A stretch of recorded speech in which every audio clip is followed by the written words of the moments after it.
Hugo Pinel. On August 12, 2015, a 70-year-old man named Hugo Pinel walked onto the general population yard at California State Prison in Sacramento. It was one of his first times on an open yard in over 4 decades. Pinel had spent roughly 43 years in solitary confinement, longer than almost any prisoner in California history, locked inside a windowless concrete cell at Pelican Bay's security housing unit, where food came through a slot in the door and the fluorescent lights never shut off.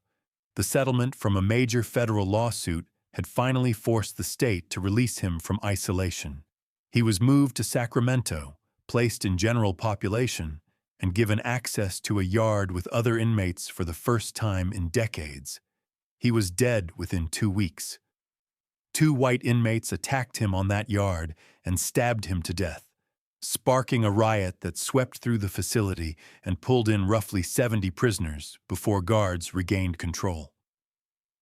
The date of his killing, August 12th, fell on the 39th anniversary of the day a Marin County jury had convicted him in one of the longest and most expensive criminal trials in California history.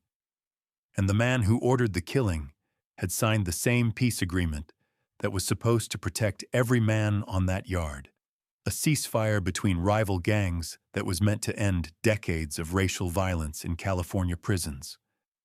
But this story doesn't start on a prison yard in Sacramento. It starts in 1965 in San Francisco, with a young Nicaraguan immigrant and a conviction that would swallow the rest of his life. Hugo Pinel was born in Nicaragua in 1945 and came to the United States as a child. By 20, he was convicted of rape in San Francisco, a charge he always maintained involved a consensual encounter, and sentenced to life in prison at San Quentin. Inside San Quentin, Pinel's trajectory went from bad to catastrophic. He was convicted of assaulting correctional officers in 1968 and again in 1970, building a reputation among guards and inmates alike as a man who would not submit to the institution. Then came August 21st, 1971, the day Black Guerrilla Family co-founder George Jackson launched an escape attempt that erupted into a full-scale uprising at San Quentin. Jackson was killed, so were 3 correctional officers and 2 other inmates.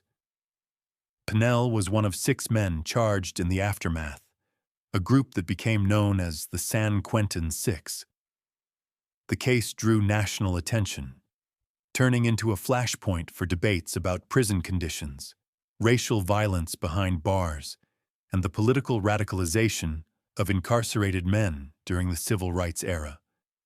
The trial that followed stretched roughly 16 months, generated more than 20,000 pages of testimony, and cost the state an estimated $2 million. It was, at the time, one of the longest criminal proceedings in California history. On August 12, 1976, the jury convicted Pinel of 2 counts of felony assault on prison guards for slashing the throats of correctional officers Charles Breckenridge and Urbano Rubiaco Jr. Both officers survived.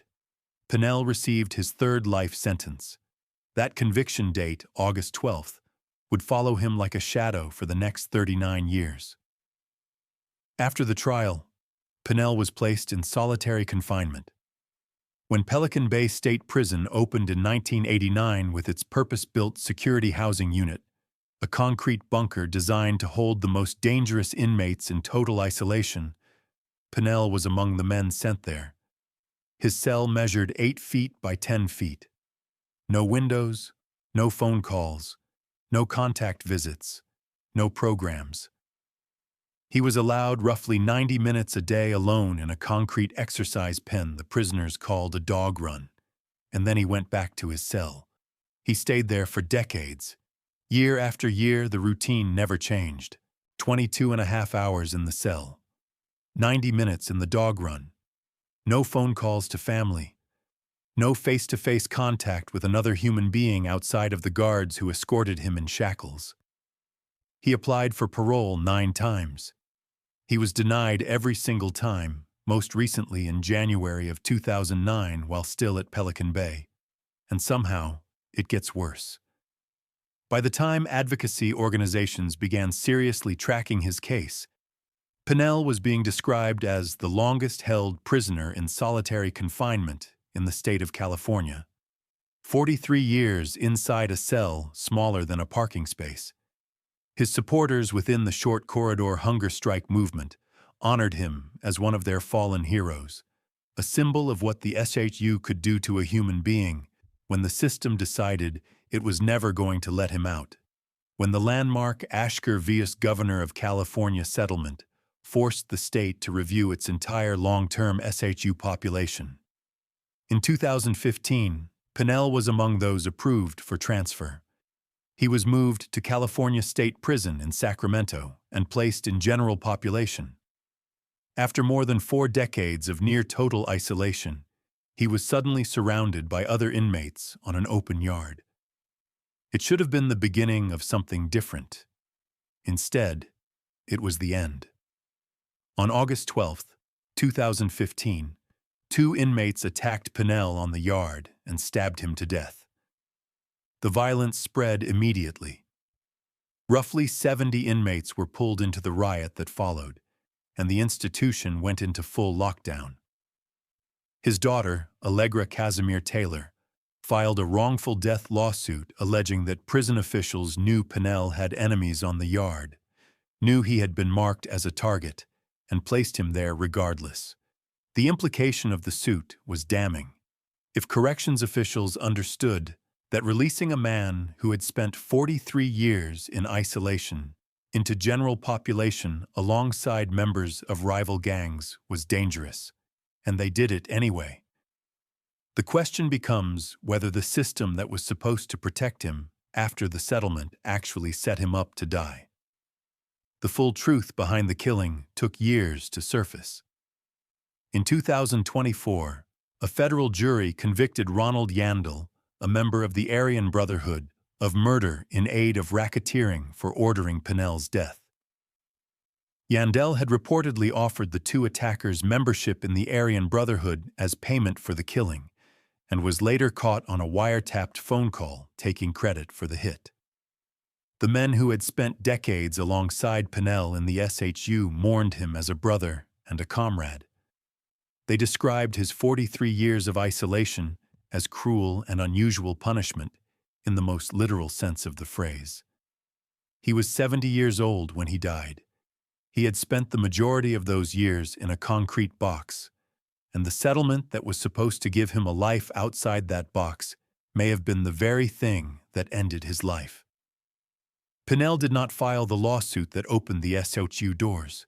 That was someone else, a man who sat in the same corridor for a quarter of a century and decided that if the only ways out were to snitch, parole, or die, he would find a 4th option. His name was Todd Ashker. Todd Ashker. In 2006, the California Department of Corrections and Rehabilitation made a decision that was supposed to cripple the prison gangs for good. They took the highest-ranking gang leaders in the state, men from the Aryan Brotherhood, the Mexican Mafia, Nuestra Familia, and the Black Guerrilla family, groups that had been orchestrating murders against each other for decades, and housed them all in the same corridor of the Pelican Bay Security Housing Unit. The logic was straightforward.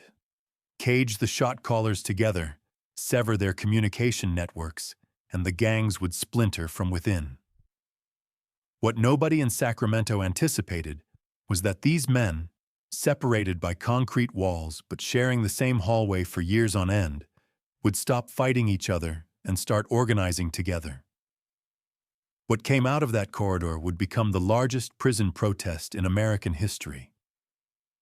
It was 1987, and Todd Ashker was a young man serving time for burglary when he killed a fellow inmate at New Folsom in what he later described as a prearranged fight. He was convicted of first-degree murder and sentenced to 36 years to life. During the proceedings, he was validated as a member of the Aryan Brotherhood, a label he has disputed ever since. Ashker entered the California prison system as a teenager. By the time he was transferred to the Pelican Bay State around 1990, he was in his mid-20s. He would not leave that unit for approximately 25 years. During his early time there, a correctional officer shot him through a mattress, shattering his arm. Ashker sued and won a settlement. It was the first of many lawsuits. Over the years, working from his cell with nothing but legal books and a pen, Ashker filed case after case against the prison system. He won prisoners the right to receive hardcover books. He challenged restrictions on correspondence. He even won a ruling on interest payments for inmate trust accounts. But the case that changed everything started in 2009, when Ashker and fellow inmate Danny Troxell filed a pro-se complaint, meaning they wrote it themselves without lawyers, arguing that indefinite solitary confinement violated the 8th and 14th Amendments of the Constitution. The Center for Constitutional Rights, the ACLU, and other organizations joined the fight. By May of 2012, the complaint had grown into a full class action before Judge Claudia Wilken. It was called Ashker vs. Governor of California. The numbers behind the case were staggering. When the lawsuit was filed, more than 500 prisoners had been held in the Pelican Bay SU for over 10 years. 78 had been there for more than 20 years. 6 had been there for more than 30. Statewide, California's total solitary confinement population stood at roughly 9,870, about 7.5% of the entire male prison population. To put that scale in simpler terms, 1,000 men had been locked in windowless concrete cells, alone, for over a decade, and the only exits the system offered were to become an informant, get paroled, or die in the cell. Many of them had been placed in the SHU not for committing violence, but for what corrections officials called gang validation, which could be triggered by something as minor as a tattoo, a piece of artwork, a book they were reading, or an association with someone the state considered a gang member. But here is the detail that everyone missed at the time. The same corridor the state had designed to fracture the gangs was becoming something else entirely.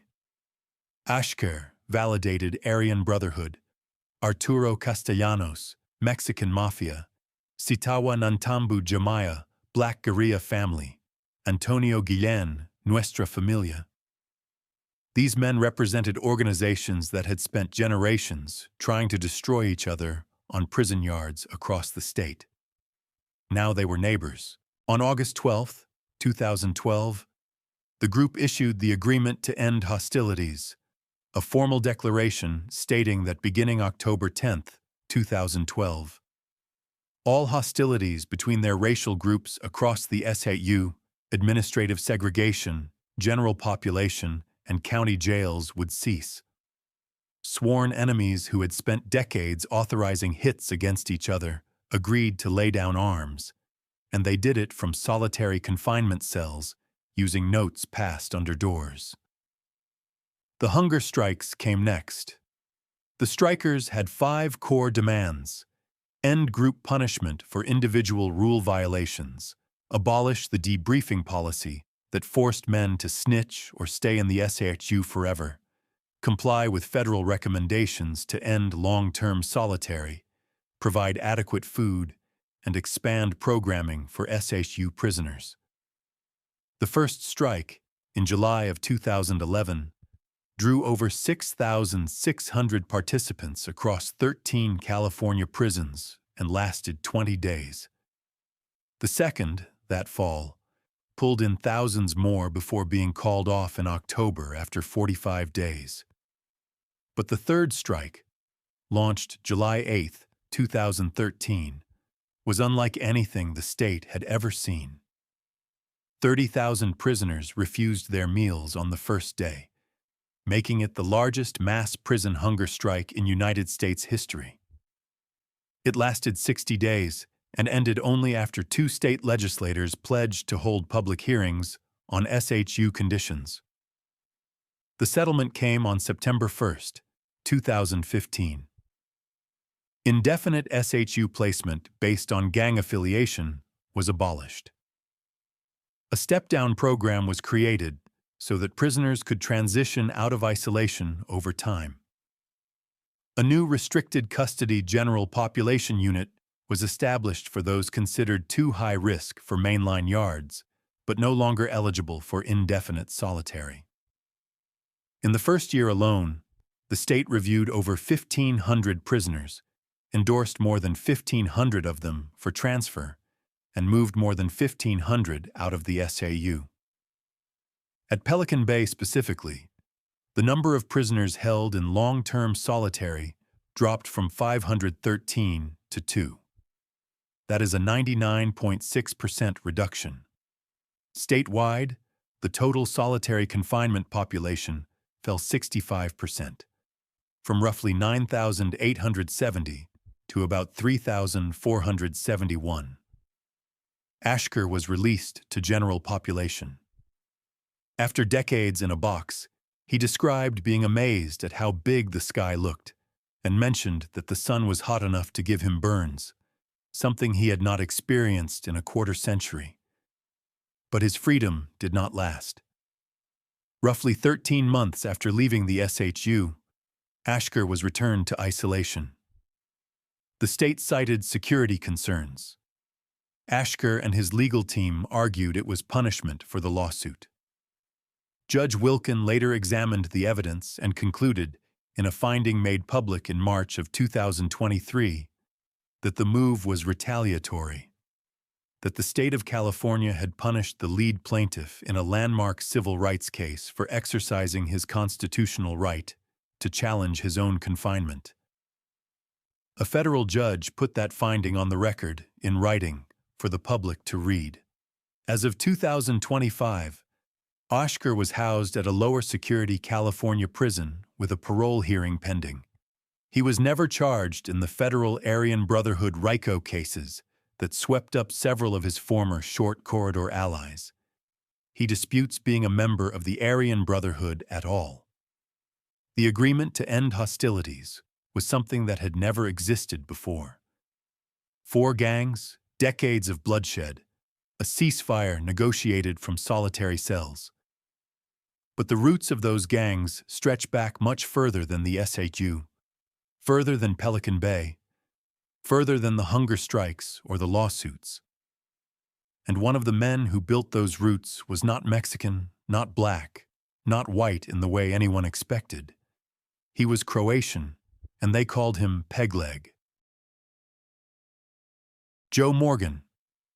The Mexican Mafia is one of the most feared prison gangs in American history, built by Mexican-American inmates inside the California prison system during the 1950s and 60s. So it might come as a surprise that one of its highest-ranking leaders, a man who helped shape the gang's narcotics empire and brokered its alliance with the Aryan Brotherhood, was a Croatian kid from San Pedro who walked with a prosthetic leg. His name was Joe Morgan, and by the time he died of liver cancer in 1993, he had spent almost 50 years cycling through the California prison system and had helped transform the Mexican Mafia from a prison clique into a criminal organization with reach that extended from death row to the streets of Los Angeles. San Pedro, California, 1946. Joseph Medjugarak was 17 years old when he beat the husband of his older girlfriend to death and buried the body. He was caught, escaped custody, was recaptured, and sentenced to 9 years at San Quentin. Before he was old enough to vote, Morgan had committed murder and entered the system that would hold him for the rest of his life. He was paroled in 1955. It lasted about a year. In 1956, he robbed a bank in West Covina at gunpoint, taking roughly $17,000, and was sent back to prison. It was during this second stretch that Morgan found his way into the emerging Mexican Mafia. The gang had formed in the late 1950s inside the dual vocational institution built by young Mexican-American inmates who banded together for protection and power. Morgan, despite being of Croatian descent, born Joseph Medjugorje to Croatian immigrant parents in San Pedro, became the first non-Hispanic member the gang ever accepted. That was almost unheard of. The Mexican Mafia was, at its core, an ethnic organization, and its membership requirements reflected that. But Morgan earned his place through a combination of violence, unflinching loyalty, and a strategic mind that the gang's founders recognized as something they could not afford to turn away. His nickname, Peg Leg, came from the prosthetic leg he wore after losing part of his leg as a teenager. He rose to become one of La M's most influential figures, a man whose word could start or stop wars across the entire California prison system.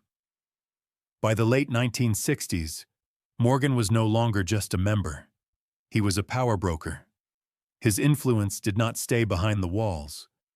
Morgan is credited with building the Mexican Mafia's narcotics pipeline by brokering relationships with cocaine and heroin suppliers across the border in Mexico and establishing distribution networks that ran through trusted associates on the streets of Los Angeles.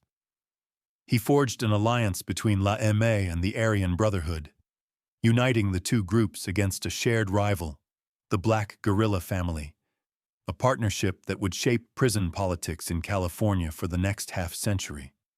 And in 1971, he reportedly carried out what has been described as the first prison gang street execution in Los Angeles, a killing ordered from behind bars and carried out on the outside that blurred the boundary between incarcerated gang politics and neighborhood violence in a way that had never existed before. Before Morgan, prison gangs operated inside prisons. After Morgan, the distinction between inside and outside stopped meaning what it used to. You would think someone would have said something. Nobody did. For decades, Morgan operated as a strategist and power broker from behind bars, directing operations through coded messages and intermediaries he trusted with his life. His reach was long enough that in 1992, when director Edward James Olmos released the film American Me, a dramatization loosely based on the Mexican Mafia's origins, Morgan was furious. The film depicted a fictionalized version of a founding member in ways that Morgan and other gang leaders considered deeply disrespectful. Morgan reportedly wanted Olmos dead. Olmos survived, but several people connected to the production were murdered in what was widely understood as retaliation, authorized from inside the prison system. Morgan even sued Olmos over the film, a legal action that dragged his name into public court records and showed exactly how seriously La M guarded its image and its internal mythology. The American Me killings became one of the most chilling examples of how far the Mexican Mafia's authority extended beyond prison walls. A Hollywood film, seen by millions, had crossed a line that the gang's leadership would not tolerate. And the retaliation was carried out not by Morgan himself, who was locked inside a cell at the time, but by men on the street who answered to him through layers of coded communication and trusted messengers. By the early 1990s, Morgan's health was failing. Liver cancer was consuming him. His attorney, Shirley MacDonald, described visiting him roughly 6 months before his death and noticing he had lost weight and did not look well, though Morgan, true to character, never said a word about it.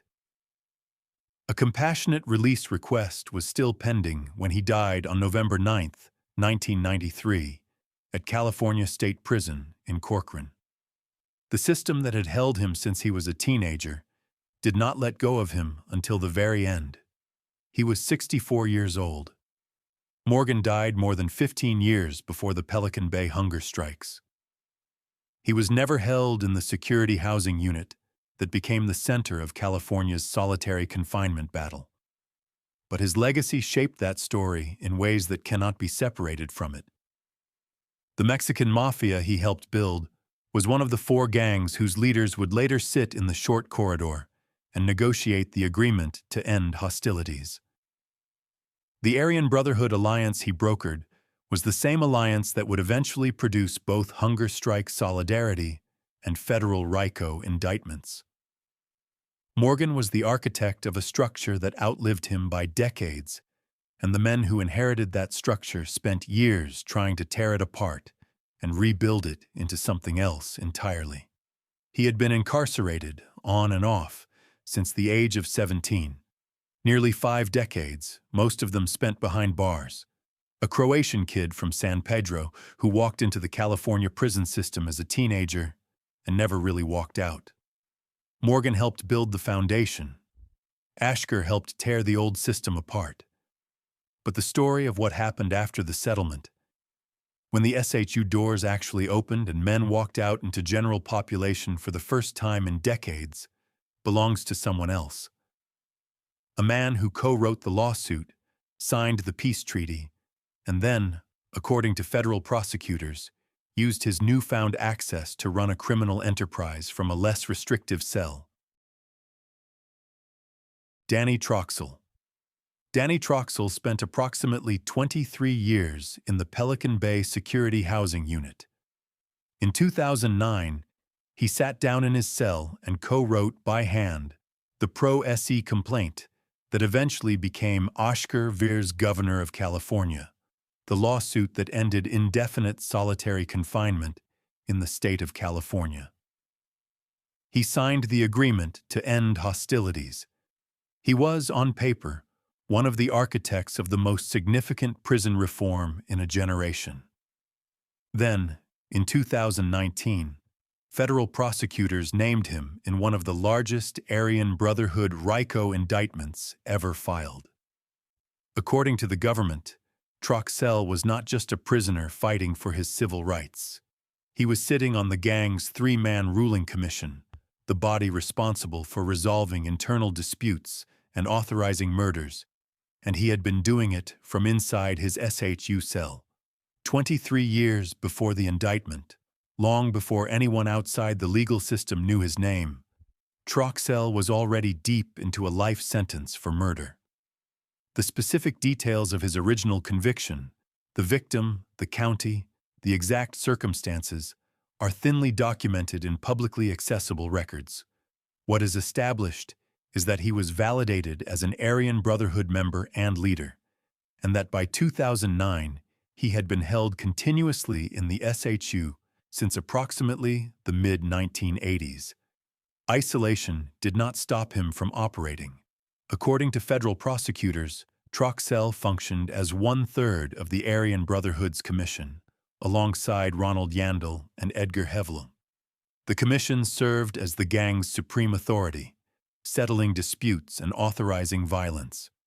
Wiretaps captured Troxell, describing the gang's governing principle in blunt terms. You had to kill to get in, and the only way out was to be killed yourself.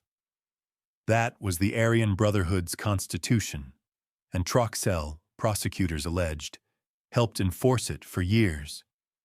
But Troxell was also a man who understood the legal system in ways that most inmates never attempt. His partnership with Todd Ashker on the 2009 complaint showed a dimension that the RICO indictment did not account for. Together, they built the legal argument that indefinite solitary confinement was unconstitutional. They did it without attorneys. From cells they were locked inside for 22.5 hours a day, using legal reference books and handwritten filings. Troxell was listed among the representatives' body, the group of 16 additional signatories who formally backed the 4 principal negotiators of the agreement to end hostilities. This is the contradiction that makes Troxell's story impossible to flatten into a single verdict. He genuinely fought to end a system that was holding hundreds of men in conditions a federal judge had previously described as approaching the outer bounds of what civilized society could tolerate. Judge Thelton Henderson, in the earlier Madrid versus Gomez case back in 1995, had documented staff abuses inside Pelican Bay that included guards nearly boiling a mentally ill prisoner in scalding water. The conditions were not theoretical. They were documented, ruled upon, and partially reformed. And Troxell helped push that reform further than anyone before him. But at the same time, according to the federal government, he was participating in the exact kind of violence that system was designed to contain. What comes next is the part that still does not make sense to some people who followed the case. The RICO indictment laid out the charges. Among them was conspiracy to commit murder, tied specifically to the killing of Aryan Brotherhood member James Mickey. The government's theory was that the AB's commission, including Troxell, authorized Mickey's murder as a matter of internal gang discipline. The decision was made from inside the SHU. The killing was carried out by others on the outside. The trial stretched for weeks. Prosecutors played wiretap recordings and presented intercepted communications showing how orders moved from the commission to members on the outside.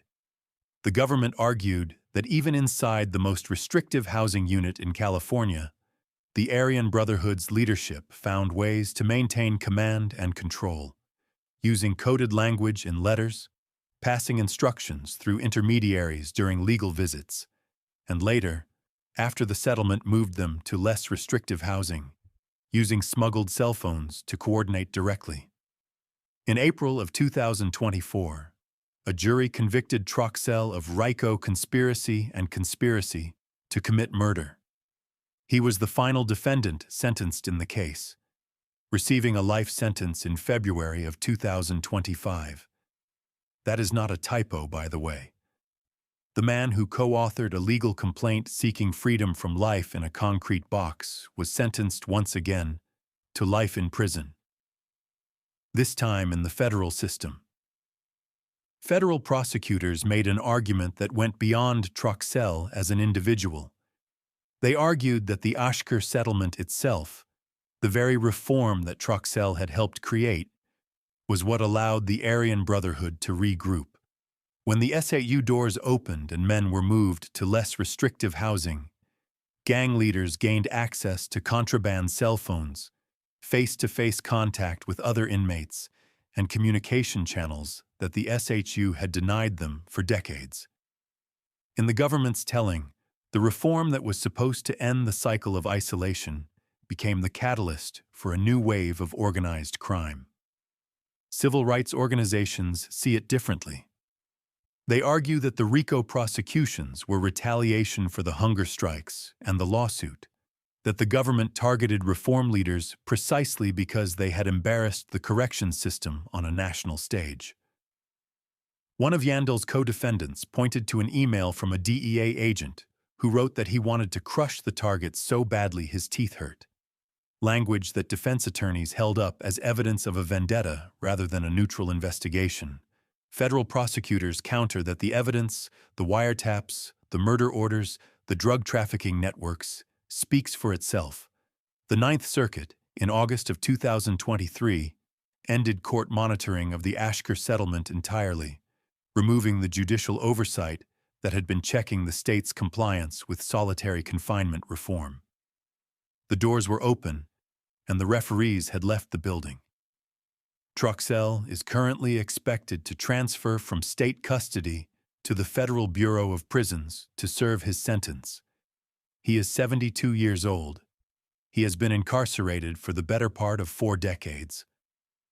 The lawsuit he helped file genuinely changed the lives of more than 1,500 prisoners who were transferred out of long-term isolation in the first year alone. The conviction he received says he was running a murder and racketeering operation during that same period.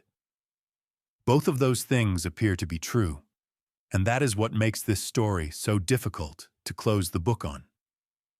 The settlement he fought for is still the law in California.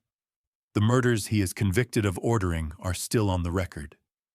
The reform holds. The violence happened.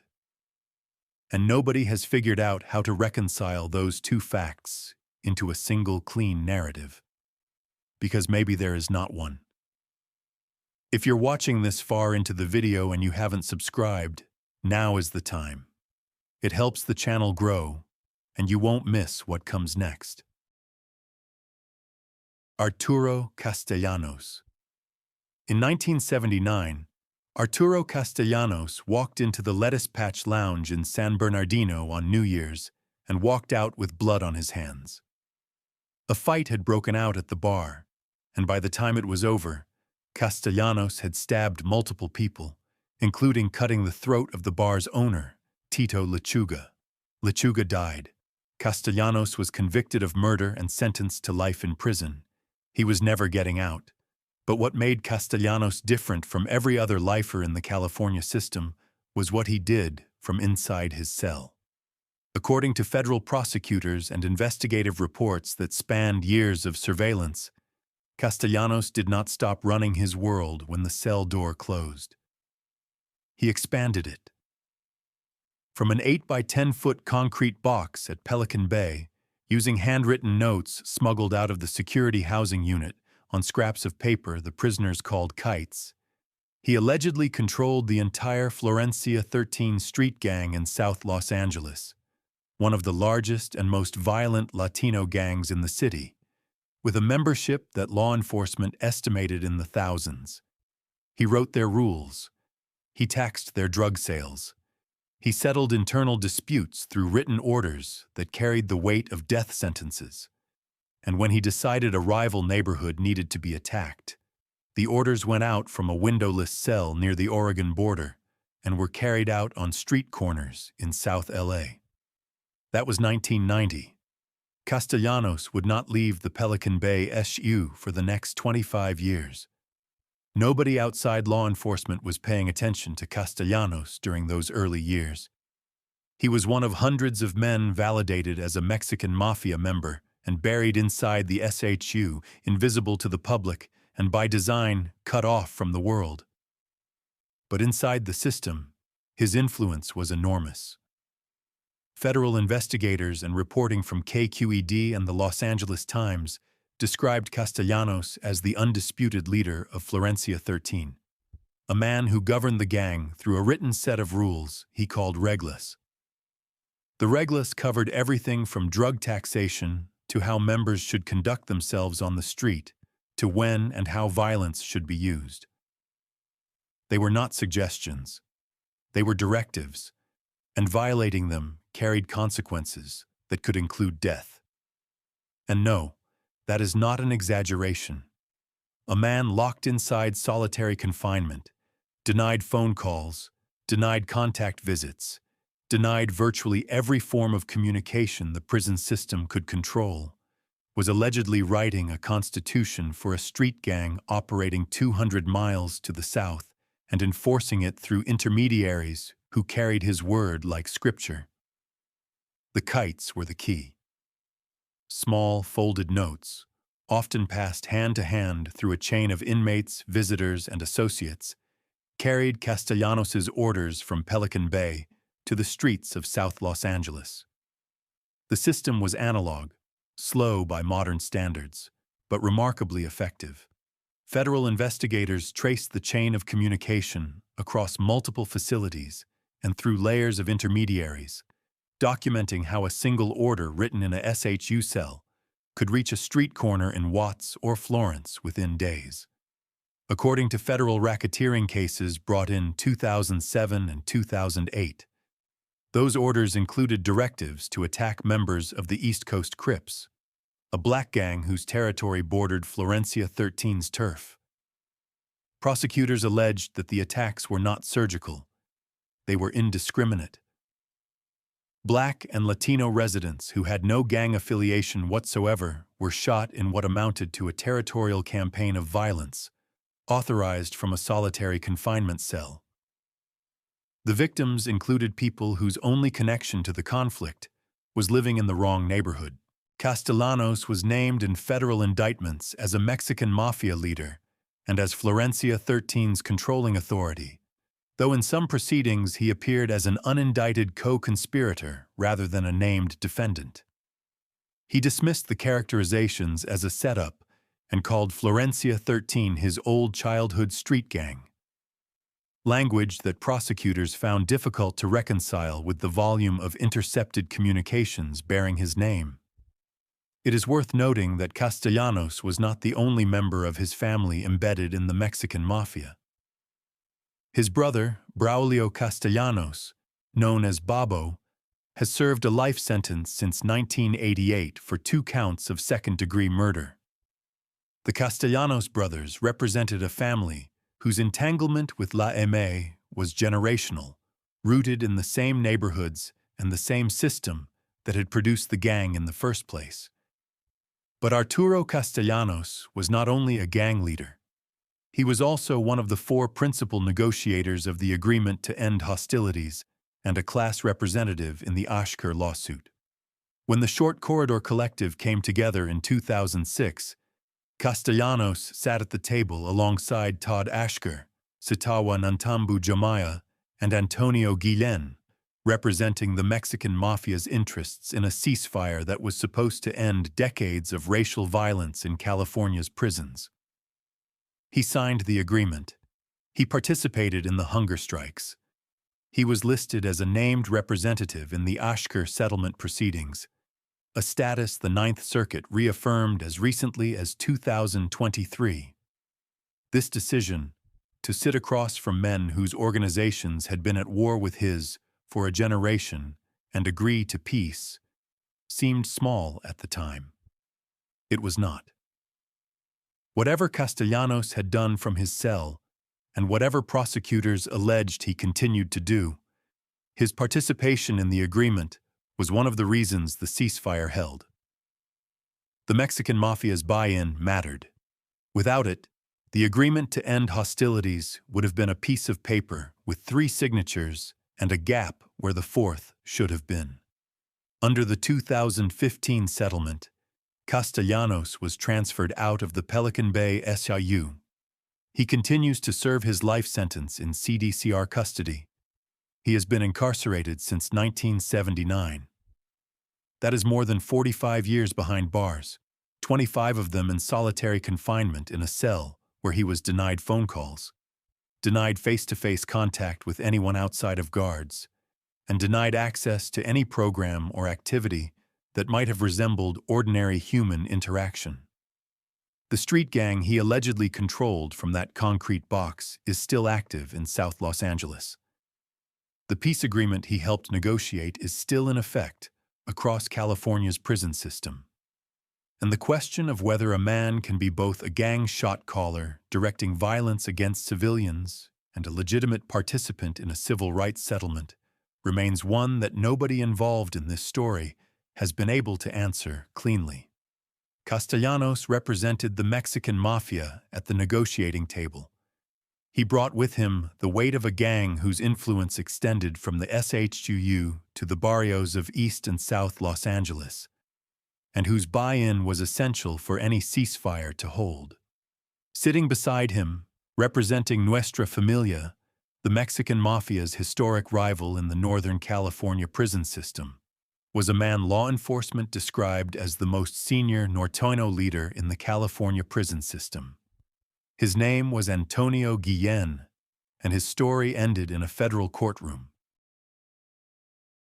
Antonio Guillen. A Santa Clara County prosecutor once called Antonio Guillen the granddaddy of the Norteños in California. Law enforcement described him as one of Nuestra Familia's 3 generals, a man who held authority over a sprawling network of Norteño gang members stretching from San Jose through the Central Valley and into every state prison yard where the gang had a presence. Nuestra Familia and its Norteño affiliates controlled drug operations, extortion rackets, and a web of street-level soldiers who answered, ultimately, to the men at the top. Guillen was one of those men. By the time he arrived in the short corridor of the Pelican Bay SIU in 2006, he had been locked inside the California prison system for decades, validated as a Nuestra Familia leader, and placed in indefinite isolation based on that designation alone. He was one of the 4 men who sat down and negotiated the agreement to end hostilities. At least that is what everyone thought. By 2020, his name had quietly disappeared from the list. How does someone go from sitting at the center of the largest prison ceasefire in American history to vanishing from the public record of that ceasefire? Guillen's original conviction was tied to the killing of a fellow Nuestra Familia member in San Jose. Public records conflict on the sentence. Some describe a 25-year term, others describe a life sentence for murder. His date of birth and exact conviction year have not been verified in accessible public sources. What is established is that Guillen was validated as a Nuestra Familia associate in 1992 and later upgraded to full member and leader status. Nuestra Familia operated as a hierarchical organization with a military-style command structure.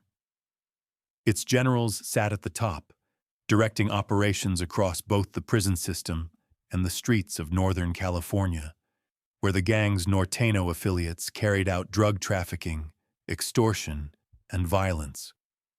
By the time CDCR concentrated, presumed shot callers in the short corridor, Guillen was among them, and his authority within Nuestra Familia was not in dispute. He was, according to multiple law enforcement sources, one of the 3 men at the very top. Inside the SHU, Guillen became one of the 4 principal hunger strike representatives, alongside Oscar, Castellanos, and Sitawa Nantambu Jamaa.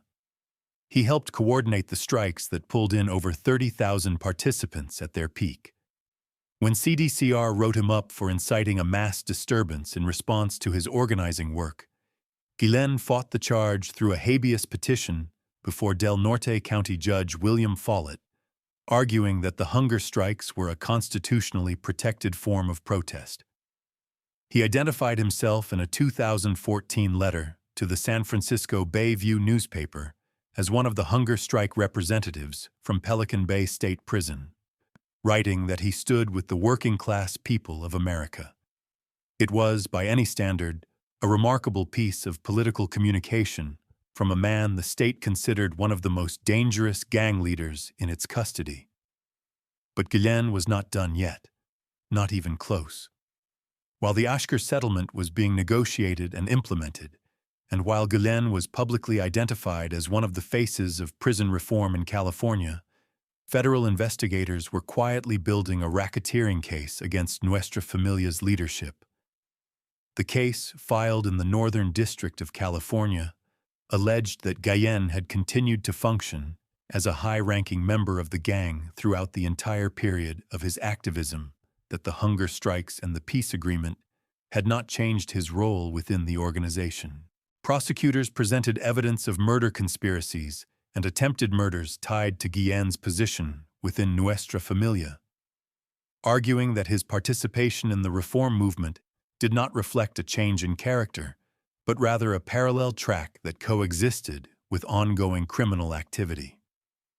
In October of 2023, Guillen was sentenced to 175 months in federal prison for racketeering conspiracy with special findings for murder conspiracies and attempted murder. That is just under 15 years, a sentence handed down by a federal court in the Northern District of California. The Department of Justice press release laid out the charges in clinical language, but the implications were anything but clinical. One of the 4 architects of the agreement to end hostilities had been convicted of participating in the very kind of organized violence the agreement was supposed to end. He was transferred from CDCR custody to the Federal Bureau of Prisons, leaving the California system for the first time in decades. By the time the Center for Constitutional Rights issued its 2020 public statement, listing the 4 hunger strike representatives, Guillen's name was gone. The 4 reps were listed as Oscar, Castellanos, George Franco, and Jamaa. Guillen had been replaced, likely because his federal prosecution made his continued association with the reform effort untenable. The pattern should look familiar by now. A man who fought the system from inside the SHU, who put his name on a document that genuinely changed the lives of thousands of prisoners, was simultaneously alleged to have been participating in the kind of violence that justified the SHU's existence in the first place. Guillen is the third of the four principal negotiators to face federal charges. Ashker, the fourth, was never indicted, though he disputes his gang validation entirely. The fact that three of the four men who negotiated the ceasefire were subsequently prosecuted raises a question that civil rights organizations have asked repeatedly: whether the federal government targeted the hunger strike leaders specifically because of their activism, or whether the leaders genuinely were the dangerous men the state had always claimed they were. The federal prosecutors say the evidence speaks for itself. The defense attorneys say the timing speaks for itself. Guillen is currently serving his federal sentence. He is one of the few figures in this story whose time in prison has a projected end date rather than the word life attached to it.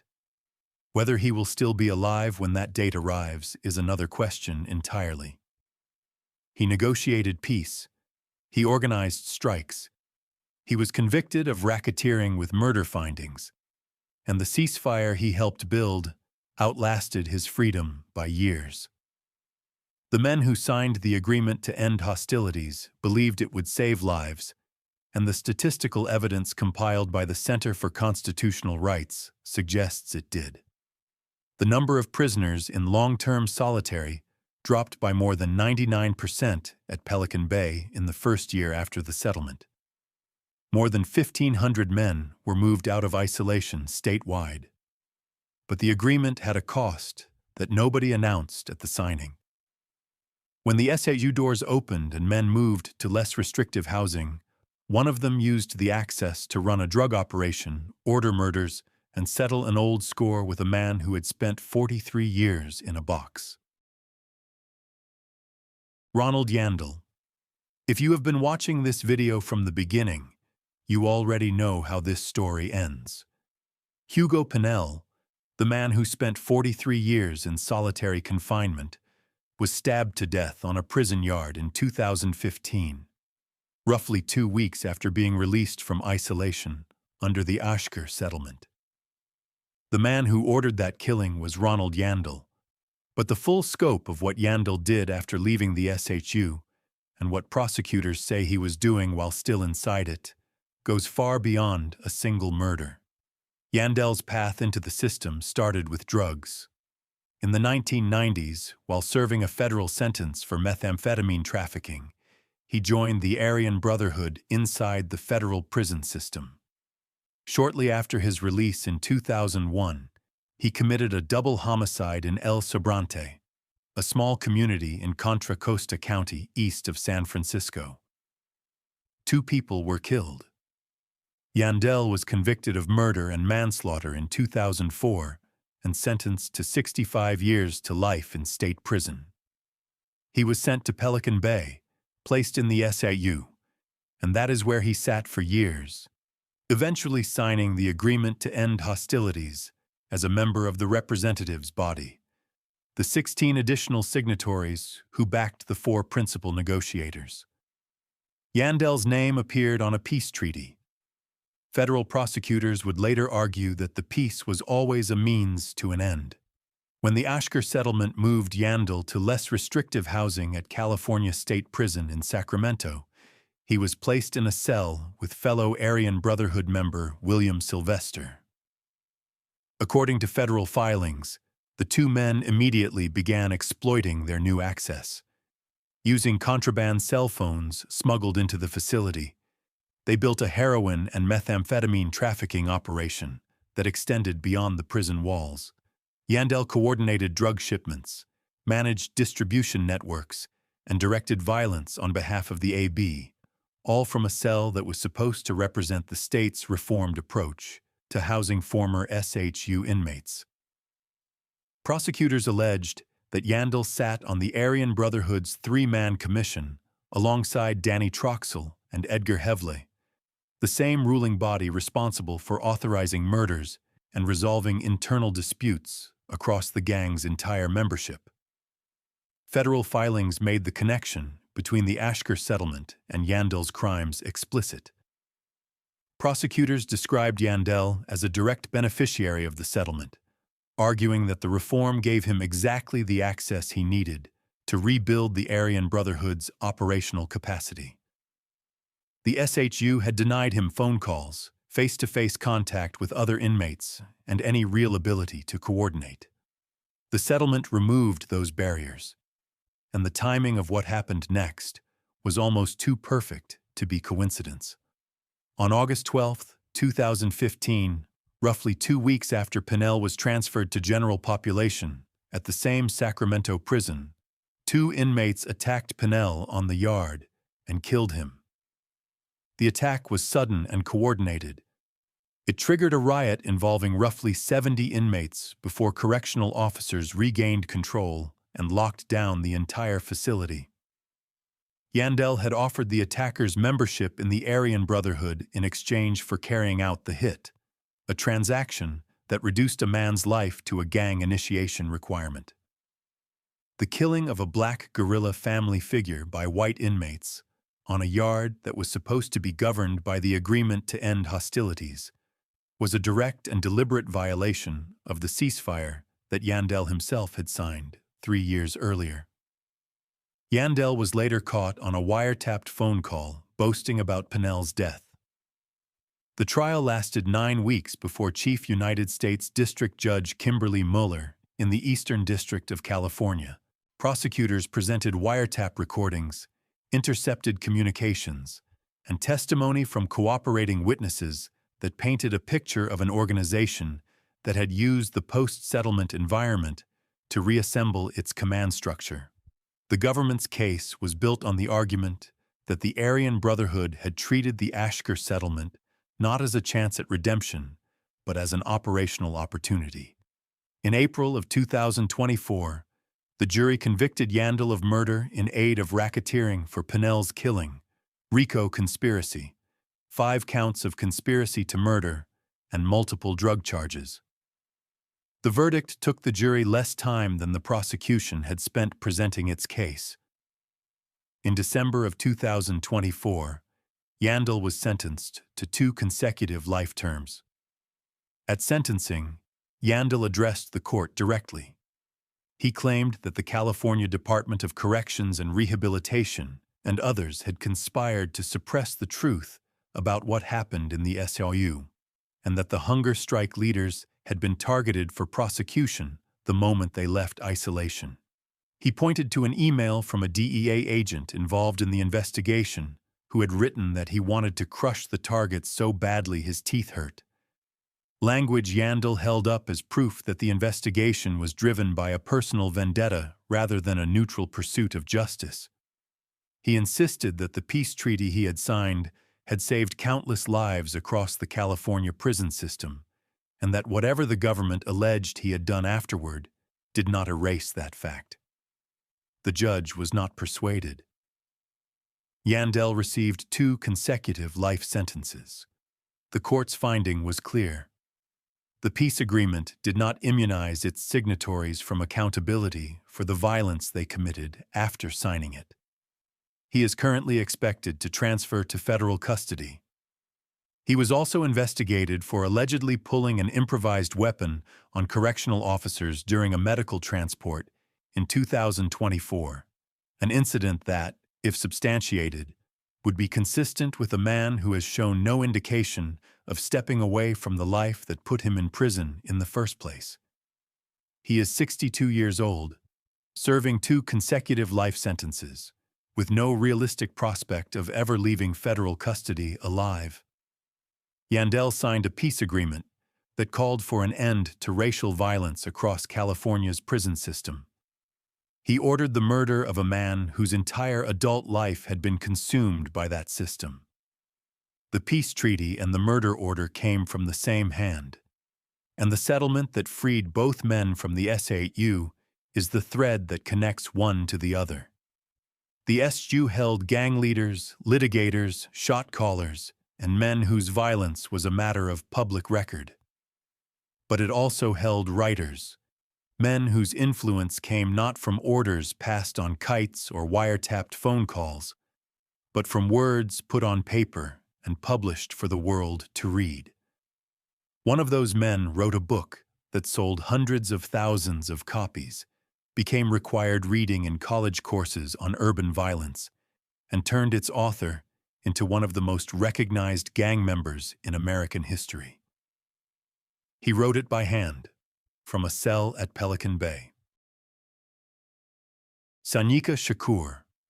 In 1993, a book called Monster landed on shelves across America and became a bestseller almost immediately.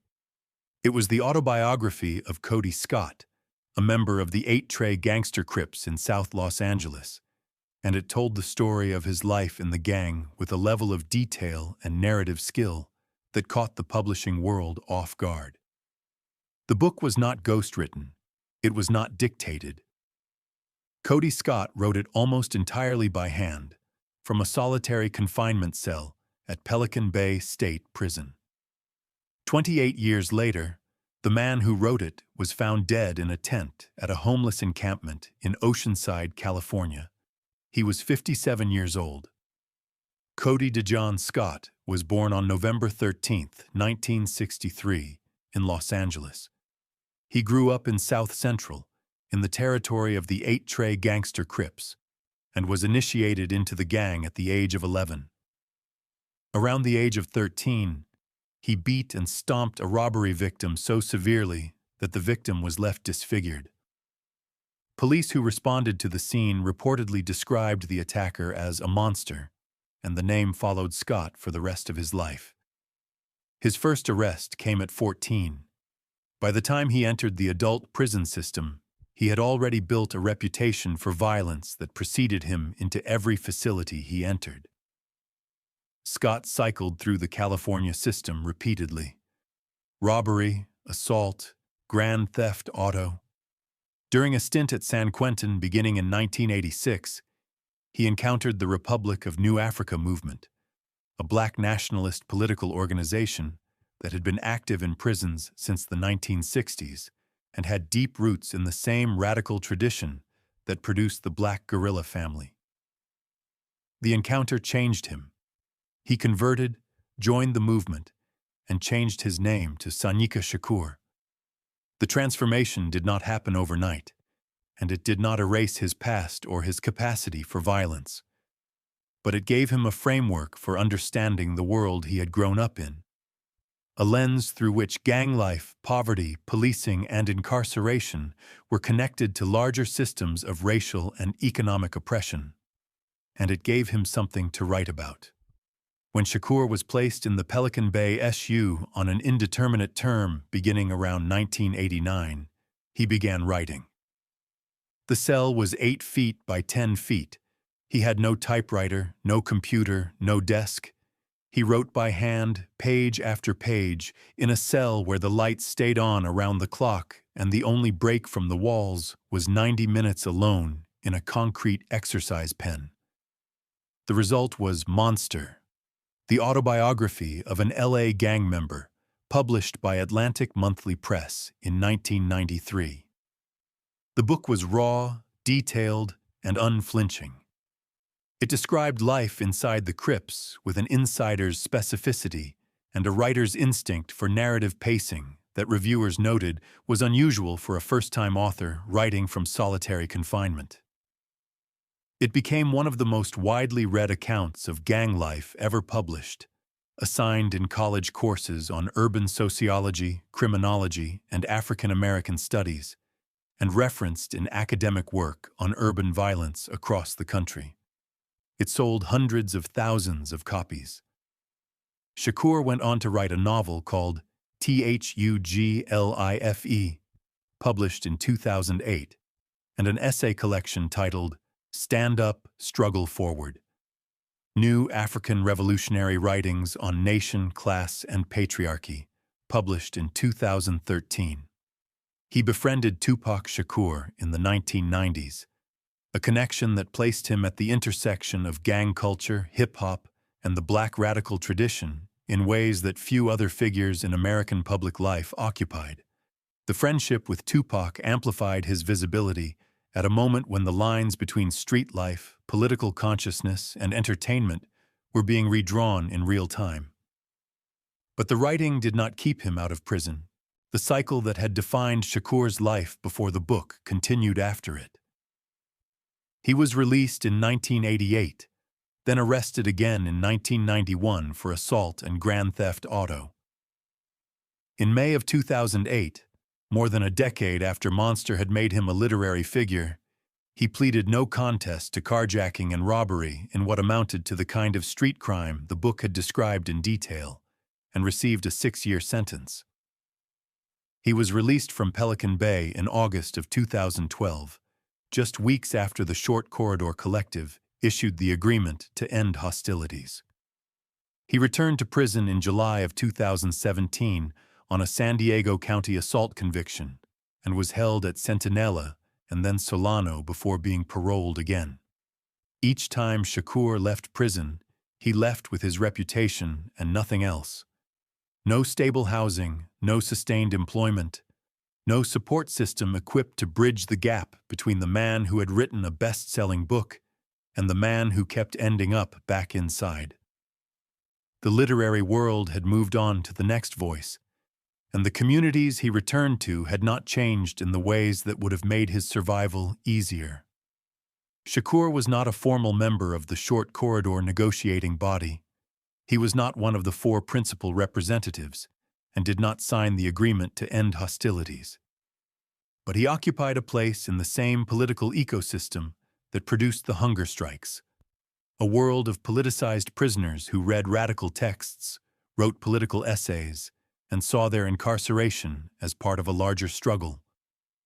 His writings connected to the New African movement that ran through the Black guerrilla family's intellectual tradition, and his presence in the Pelican Bay SU during the years leading up to the strikes made him part of the community of men who were challenging the system from inside it.